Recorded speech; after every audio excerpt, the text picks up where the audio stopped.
हिंदी साहित्य के विभिन्न विधाओं के बारे में हम विचार करेंगे। कहानी अंग्रेजी में जिसे शॉर्ट स्टोरी कहते हैं, उसी का प्रचलन हिंदी में कहानी के नाम से हुआ। बांग्ला में इसे गल्प कहा जाता है। कहानी ने अंग्रेजी से हिंदी तक की यात्रा बांग्ला के माध्यम से की।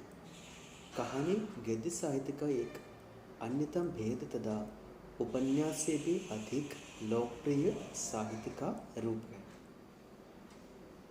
कहानी में कथानक, पात्र, चरित्र चित्रण, संवाद, देशकाल, उद्देश्य ये तत्व होता है।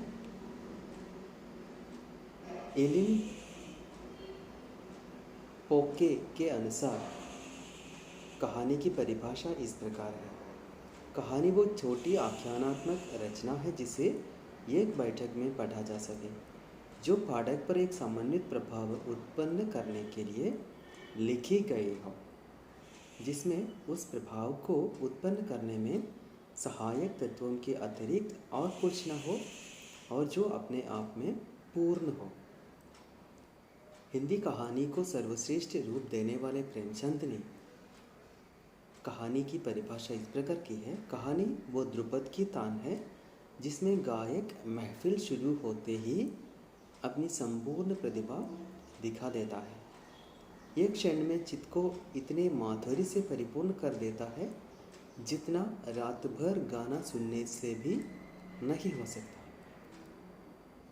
किसी कहानी के ढांचे को कथानक अथवा कथावस्तु कहा जाता है। कथावस्तु में आरंभ, आरोह, चरण स्थिति एवं अवरोह होता है। कहानी का संचलन उसके पात्रों के द्वारा ही होता है। पात्रों के गुण दोष को उनका चरित्र चित्रण कहा जाता है। कथोपकथन अथवा संवाद कहानी के पात्रों के द्वारा किए गए उनके विचारों की अभिव्यक्ति है। देशकाल या वातावरण कहानी में वास्तविकता का पुट देने के लिए प्रयोग में लाया गया है। कहानीकार के द्वारा कहानी के प्रस्तुतिकरण के ढंग को उसकी भाषा शैली कहा जाता है। कहानी केवल मनोरंजन के लिए ही नहीं होती, उसका एक निश्चित उद्देश्य होता है।